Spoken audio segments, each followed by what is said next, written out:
प्रिय बच्चों, हिंदी की क्लास में आपका हार्दिक स्वागत है। हम पिछले वीडियो में क्षितिज का जो पहला पाठ है उस पर बात कर रहे थे और हमने बात की थी सूरदास जी के बारे में, उनकी रचनाओं के बारे में, उनकी जीवनी के बारे में। जो हमारे पाठ्यक्रम में जो 4 पद लगते हैं, आज हम उनमें से 2 पदों को समझने की कोशिश करेंगे। उन पदों को समझें उससे पहले हम छोटी सी एक आपको कथा करना चाहते हैं। आपको पता ही है कि जो कृष्ण भगवान है वो वासुदेव की यहाँ जन्मे थे और उसके बाद उनका जो लालन पालन हुआ वो माँ यशोदा के यहाँ और नंद बाबा के यहाँ। तो जब कृष्ण कुछ बड़े हुए और रावण को पता चला कि देवकी का 8वां पुत्र नंद बाबा के यहाँ खेल कूद रहा है, गोपिकाओं के साथ खेतों में विचरण कर रहा है और उनको डर लगा भी वो कहीं मुझे बड़ा होकर के मेरी हत्या न कर दे, मुझे मार न दे, इसलिए पहले ही उस कृष्ण को मार दे। क्योंकि रावण को आकाशवाणी हो रखी थी कि देवकी का 8वां पुत्र तुम्हारा हत्यारा होगा। तो वो उसने पता लगाया कि देवकी का 8वां पुत्र वहाँ है। पहले तो उसने देवकी का पुत्र समझ कर किसी को और मार दिया था, फिर उसको पता लगा कि देवकी का पुत्र तो नंद बाबा के यहाँ है।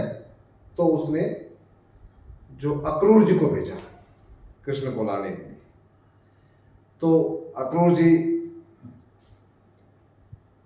कृष्ण को लेने गए तो नंद बाबा ने और माँ यशोदा ने मना कर दिया था जाने से, परंतु कृष्ण भगवान को लीला करनी थी और उनके साथ वो चल पड़े और वहाँ फिर कंस को मारा, फिर उसके अपने नाना को राजा बनाया, फिर वो खुद मथुरा के राजा बन गए, फिर द्वारका के राजा बने, फिर द्वारकाधीश नाम रखा। तो इस दौरान ही क्या हुआ कि उनका एक दोस्त था उद्धव, और उद्धव को अपने ज्ञान पर बहुत घमंड था और वो मानता था भी ये जो निर्गुण भक्ति है, जो ईश्वर निराकार है और उसको हम ज्ञान के द्वारा ईश्वर की प्राप्ति की जा सकती है। तो इधर जब कृष्ण वहाँ वृंदावन से, गोकुल से मथुरा गए तो गोपिकाएं जो उनके साथ खेलती कूदती थी, वन में विचरण करती थी, वो कृष्ण को बहुत याद कर रही थी।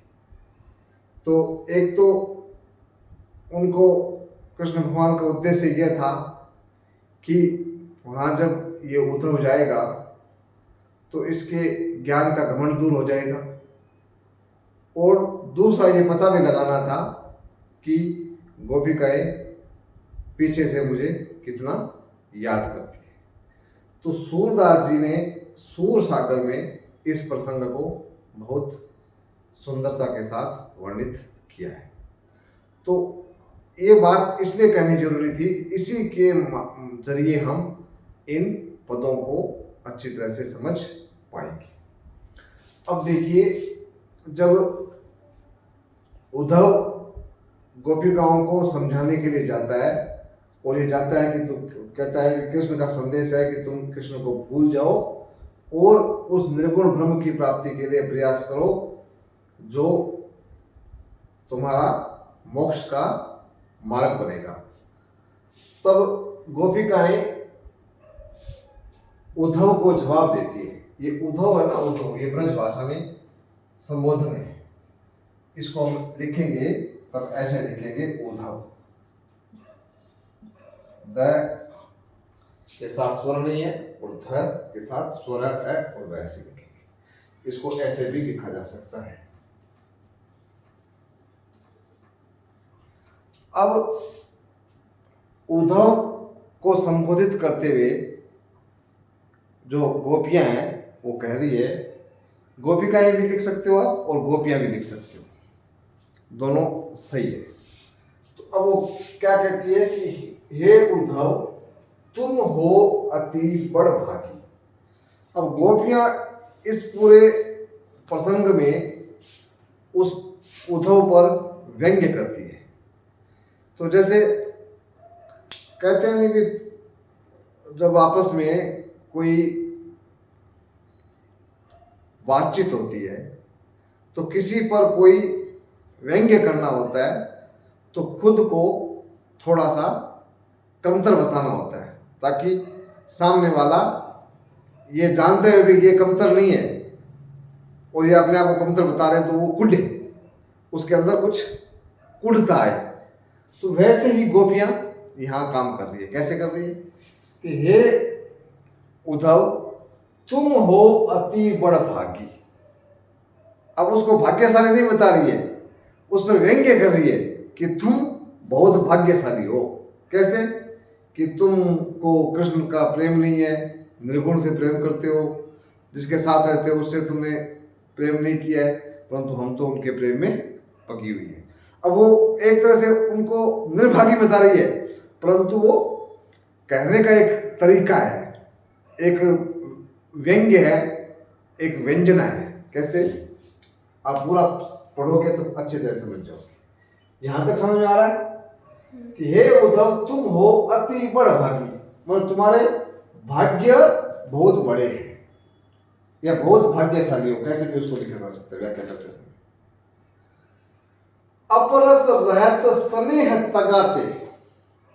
आपने हम जब कंथा बनाते हैं, कंथा कहते हैं, बुजली को सीलते हैं तो डोरा होता है, या रजाई सीलते हैं तो डोरा होता है ना, उसको तागा भी बोलते हैं। तो ये तागा वही तागा है, तागा तागा कहते हो, धागा कहते हो, एक ही बात। स्नेह मतलब प्रेम, हम सही हिंदी में लिखेंगे तब स्नेह ऐसा लिखा जाता है। ये ब्रज भाषा में है तो हमारे हम जो भाषा बोलते हैं लिखते हैं, हमारा जो लिखने का माध्यम है इसको, वो होगा हमारा खड़ी बोली। तो खड़ी बोली हिंदी में स्नेह को ऐसे लिखते हैं। अपरस, अपरस का मतलब होता है उससे निर्लिप्त रहना, उसमें लिप्त नहीं होना, उससे छूना नहीं। कि तुम तो स्नेह के धागे से बंधे नहीं हो, एक तरह से बंधे कहते हो, निर्लिप्त कहते हो, बंधना नहीं, बंधे नहीं, ये कि तुम कृष्ण के स्नेह का जो बंधन है उससे बंधे नहीं हो, और हम निर्भागी हैं, हम उसके बंधन में बंधे हुए हैं। ना ही मन अनुरागी, और न ही तेरे मन में कोई प्रेम का भाव है, तेरे प्रेम के अंदर कोई भाव नहीं है, इसलिए तुम कृष्ण के प्रेम से, प्रेम के धागे में बंधे नहीं हो।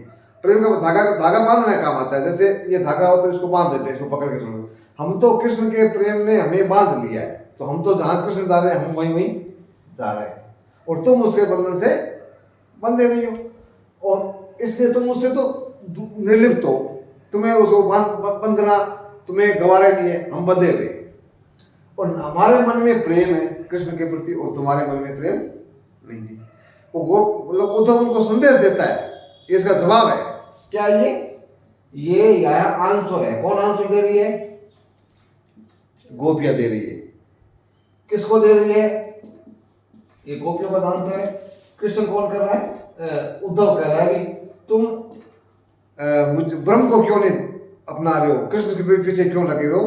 तुम तो, मैं जो कह रहा हूं वो निर्गुण ईश्वर, निर्गुण ईश्वर का मतलब इसका कोई रूप है, रंग है, ऐसा ईश्वर, उसको तुम क्यों नहीं अपना रहे हो?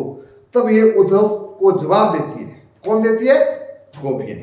क्या जवाब देती है कि हे उद्धव, हम तो स्नेह के बंधन में बंधे हुए हैं और तुम बंधे नहीं हो, इसलिए तुम भागी हो, और तुम्हारे मन में कोई प्रेम नहीं है, इसलिए तुम भागी हो। पूरे न पात रहत जल भीतर, तुम तो इतने भागी हो कि जैसे पूरे कहते हैं कमल को।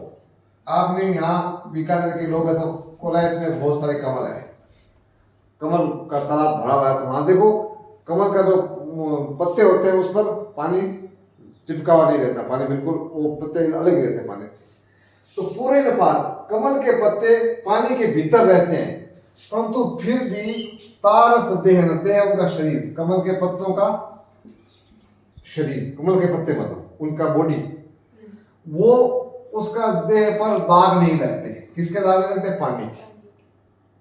तो जिस प्रकार कमल पानी में कमल रहता है परंतु पानी का उस पर कोई असर नहीं होता, उसी प्रकार तुम्हारे भीतर भी कृष्ण का कोई असर नहीं है। तुम कृष्ण के साथ रहते हो परंतु कृष्ण के प्रेम का, कृष्ण के स्वरूप का तुम्हारे पर कोई असर नहीं है। अब परंतु हम कृष्ण के प्रेम में डूबे हुए। ज्यों जल मान तेल की गागरी। अब एक यहां बात कमल की उदाहरण दे दिया, दूसरा उदाहरण क्या दिया है कि जैसे तेल की कोई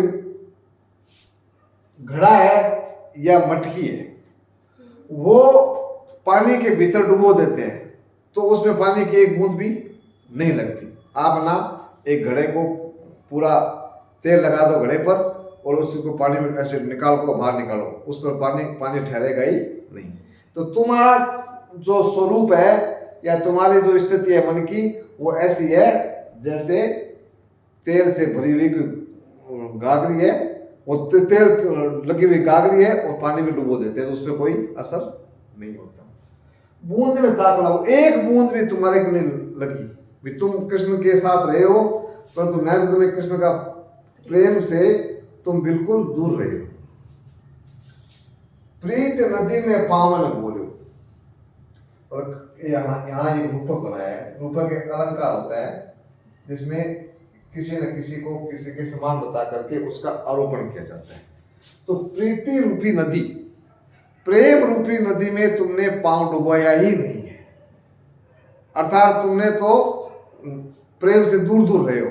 इसमें अंदर जब आप नदी में पांव नहीं डालोगे तब तक आपको उसके ठंडक का एहसास कैसे होगा, उसके पानी की अनुभूति कैसी होगी।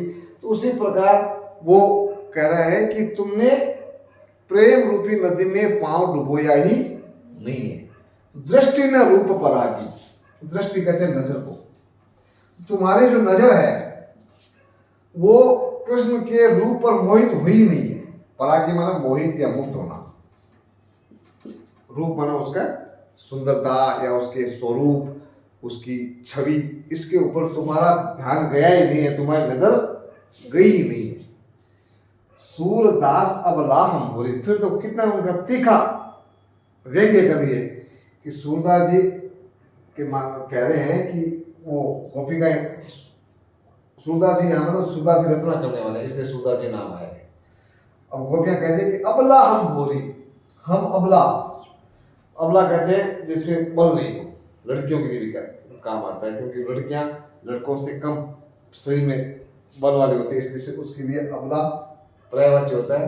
हालांकि उनकी ताकत भी होती है लड़कियों के पास अलग, तो इसलिए अबला नाम लेना ठीक नहीं है। बाकी यहाँ वो व्यंग्य में कह दिए कि हम तो बिल्कुल बलहीन हैं और हम भोली है। अबला मतलब बल, बिना बल वाली, बिना ताकत वाली है और भोली है, सयानी नहीं है। हम हमारे यहाँ जो हिंदी में होगा तो भोली का भोली हो जाएगा, वहाँ रा लगता है ब्रज में। हम तो बहुत बिना बल वाली भोली भाली लड़कियां हैं, स्त्रियां हैं, और इसलिए हम तो जो कृष्ण का स्वरूप है या कृष्ण है उस पे यो उनके प्रेम में चिपटे हुए हैं, जैसे जो चिमटी है वो गुड़ पर लिपटी रहती है। जैसे गुड़ है और वहां चींटियां आ जाए तो गुड़ के साथ अपने आप चींटियां वहां पहुंच जाती है और गुड़ को छोड़ती नहीं है। तो हमारी स्थिति तो वैसी है जैसे गुड़ पर लगी हुई चींटियों की होती है, कि जैसे वो गुड़ को नहीं छोड़ती है तो हम भी कृष्ण को नहीं छोड़ेंगे। और तुम भाग्यशाली हो, हम तो भाग्यशाली है नहीं, निर्भाग्य है, भोली है, और तो इसलिए हम तुम्हारे ब्रह्म को नहीं जानते, तुम्हारे निर्गुण ईश्वर को नहीं जानते, हम तो कृष्ण के प्रेम में ही डूबे रहेंगे। इस प्रकार जो उद्धव अपने आप को ज्ञानी समझता था, वो गोपियां भोले भाले तरीके से कृष्ण उद्धव को निरुत्तर कर देती। समझ में आ रहा है? अब थोड़ा सा कोई कठिन शब्द है उसको अच्छे से देख लो। नाहिन मन अनुराग, ना आपका मन उस अनुराग कहते हैं प्रेम को, प्रेम में आपका मन भी नहीं लगा, मतलब आपके मन में प्रेम नहीं उमड़ा हुआ। तो अब यहां जो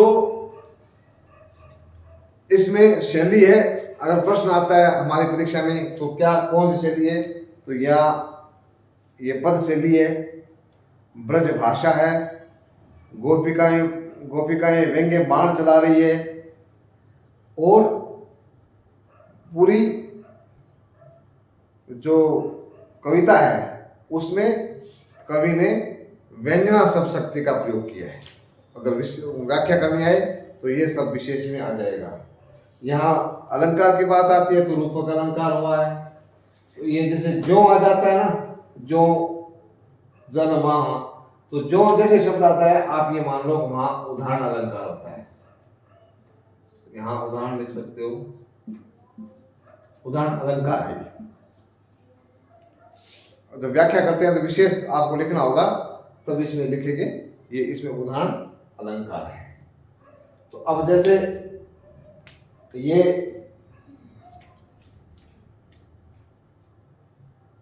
पूरा यहाँ क्यों आ गया, यहाँ भी ये उदाहरण अलंकार है। उपमा उदाहरण में इतना ही फर्क होता है कि बराबरी दोनों में बताई जाती है। यो जो करके शब्द आ जाता है तब आपको उदाहरण अलंकार करना है। अब हम अगले पद पे चलते हैं। आप यहाँ देखेंगे दूसरा पद है, ये पहला पद है और यहाँ दूसरा पद है। वही बात गोपियां उद्धव को संकेत करके कह रही है कि मन की मन ही मान रही, कहिए जान कौन पे उद्धव, नहीं परत कही। अब गोपियां देखती है कि कृष्ण ने उद्धव को भेजा है और उद्धव भी बकवास कर रहा है, कृष्ण की कोई बात बता नहीं रहा है, केवल कह रहा है कि निर्गुण की भक्ति करो, ज्ञान मार्ग अपनाओ, हम तो कृष्ण के रूप के प्रशंसक है, या रूप के भक्त है, या रूप के हम उपासक है। अब ये हमें कौन से ब्रह्म की प्राप्ति की बात कर रहा है। तो वो कहती है कि मन की मन ही मांझ रही। अब हम तो ये सोचते हैं कि मन की मन में ही रह गई हमारी, मांझ माने भीतर अंदर, कहिए जान कौन पे उदो। अब कहाँ जाएं और किसको कहें, हे उद्धव अब कहाँ जाएं और किसको कहें, ना ही परत कही। अब किसको कहना हो ही नहीं रहा है, क्योंकि हम जिस कृष्ण के प्रेम में डूबे हुए थे वो आपके मित्र है, वही आपको भेजा है और आप उल्ट पुलट बातें कर रहे हो। तो अब हमें हमारा जो प्रेम है उसकी रक्षा करने वाला कौन है। अवधि आधार आस आवन की तन मन व्यथा सही। हमारे पास एक आधार था, भी समय बीतेगा तो वो आएंगे, आने की आस थी। यहाँ देखना गौर करना, आने की आस थी और वो आधार था हमारा कि ये अवधि बीतेगी और वो आएंगे। परंतु और इसलिए हमने तन की व्यथा और मन की व्यथा सब सही। व्यथा माने परेशानी, समझ, दिक्कत, वो हमने सब पीड़ा, ये सब हमने सही, चाहे वो तन की पीड़ा थी या मन की पीड़ा थी, सही। अब इन जोग संदेश सुन सुन बिरहणी बिरह दे। अब योग, उनका जो वो कह रहे थे ना ब्रह्म की प्राप्ति, योग संदेश बोलते हैं उसको, और हिंदी में लिखेंगे तो योग और उसका ब्रज में जोग। अब इन योग संदेश, अब वो कहते हैं कि तुम भगवान को, ब्रह्म को प्राप्त करो और ज्ञान को प्राप्त करो और तुम योग को धारण करो। अब इस योग के संदेश को सुन सुन करके हम विरह में जल रही है। दही मन जल रही है, दहकना। यहाँ इस दही का मन जलना, दहकना। और विरह माना जो बिछुड़न, जो कृष्ण के बिछुड़न से हम विचुड़न में जल रही है। विरहिणी और विरहिणी हो जाता है, हिंदी में करेंगे तो विरहिणी। तो हम उनके कृष्ण से के प्रेम में डूबे हुए हैं और अब उनसे दूर है, तो हम विरह में जल रहे हैं। चाहती हूती गुहार जीते थे, हम चाहती थी कि वहां से हम जिसके शरण में गए हुए हैं वो हमारी कुछ सुनाई करता। चाहती हुती मतलब चाहती थी, गुहार जीते थे उतते धार भई, ये हमारी चाहत थी जहां से जीते थे, मतलब जहां से चाहत थी। गुहार की मतलब गुहार करना कहते हैं उसको, वहां हाथ जोड़ने की, निवेदन करने की या रिक्वेस्ट करने की। रिक्वेस्ट मान लो प्रार्थना करने की या ये रिक्वेस्ट। तो जहां से हमने रिक्वेस्ट करनी थी वो हमने हमारे जहां हम चाहते थे कि जहां से रिक्वेस्ट करने से वो कृष्ण आएंगे, वो उनका संदेश आएगा, प्रेम का संदेश आएगा। परंतु तो वहां से तो क्या धारा बह रही है, योग की धारा बह रही है। योग वो मतलब जब कृष्ण के से या तो कृष्ण आते या कृष्ण को प्रेम का संदेश देते, परंतु वहां से तो क्या आया, योग की धारा आई। सूरदास अब धीर धरी क्यों, तो सूरदास जी के माध्यम से गोपियां कह रही है कि अब हम धीरज क्यों धारण करें, भी हम क्या सोच करके धैर्य धारण करें, क्योंकि मर्यादा न रही। वो उनको मर्यादा कहते हैं, मर्यादा। मर्यादा हम कह सकते हैं किसी का कोई एक तरह से रेपुटेशन होती है कि वो काम ऐसा नहीं कर सकता। तो कृष्ण की एक रेपुटेशन थी कि हम कृष्ण से प्रेम करते थे, तो कृष्ण हमारे प्रेम को समझते और हमारे लिए कोई प्रेम का संदेश भेजते या स्वयं आते। तो अब उन्होंने अपनी मर्यादा न रही, अपनी मर्यादा की रक्षा ही नहीं की खुद किसने, कृष्ण ने। तो कृष्ण ने अपनी मर्यादा की रक्षा नहीं की, तो अब हम कैसे धीरज धारण करें और किसका इंतजार करें, क्यों जहां से इंतजार था और जहां से उनके आने की उम्मीद थी या उनके संदेश की उम्मीद थी, वहां से तो क्या आ गया, योग की धारा बह निकली। तो अब हम किस प्रकार धीरज धारण करें। तो अब जैसे यहां वही बात गोपिया कह रही है, जिसमें वो कह रही है कि वो अब जो उनका धीरज था वो जवाब दे चुका है, क्योंकि न तो कृष्ण आए और न कृष्ण का प्रेम का संदेश आया, उल्टा हुआ। वो संदेश ऐसा भेजा है कि कृष्ण को भूल जाओ और इस उद्धव के योग को धारण करो। तो अब जिनके हम थे या जिनसे हमें उम्मीद थी वही हमारी तरफ कुछ नहीं देख रहा है, तो अब हम मरने के अलावा, इसी विरह में जलने के अलावा हमारे पास कुछ भी नहीं बचा है। तो अब जैसे ये बॉब जैसे एक साथ आ जाता है, तो यहाँ कौन सा अलंकार हो जाता है, एक वर्ण की आवृत्ति हो जाती है, तो आप कह सकते हो यहाँ अनुप्रास अलंकार है। तो हम अगर व्याख्या आएगी तो हम परीक्षा में इसमें यहाँ इसको विशेष में अनुप्रास अलंकार कर सकते हैं। जैसे धीर धरी वही अनुप्रास अलंकार है। ये जैसे अवधि, आधार, आसावन की हम यहाँ बहुत सुंदर ये अनुप्रास की आवृत्ति हुई है। आ है एक ही, जैसे आ यहाँ है, आ यहाँ है, यहाँ आ है, यहाँ है। ये अभी हम जो पहले बात कर रहे थे वो भाव की बात कर रहे थे, अब हम कविता की जो सुंदरता है उसकी बात कर रहे हैं। तो यहाँ भी कौन सा अलंकार हो गया, अनुप्रास अलंकार है। तो इस प्रकार आज हमने सूरदास जी के दो पदों पर बात की है। अब आप इसमें से कोई सा भी प्रश्न आता है तो उसका जवाब आप आसानी से दे सकते हैं। जैसे इस पद में कौन सी भाषा है, तो ब्रज भाषा है, कौन सी शैली है तो पद शैली है, व्यंग्य गोपियां कर रही है। तो आप कैसे भी प्रश्न आ जाए आप इसका जवाब दे सकते हैं। बीच बीच में प्रश्न आते हैं, जैसे मर्यादा नहीं का क्या मतलब है, तो क्या बताओगे?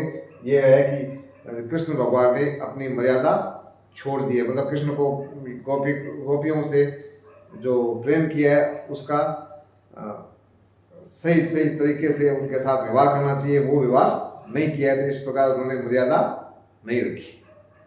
तो इस प्रकार बीच में से कोई भी प्रश्न आता है तो आप उसका आसानी से जवाब दे सकते हैं।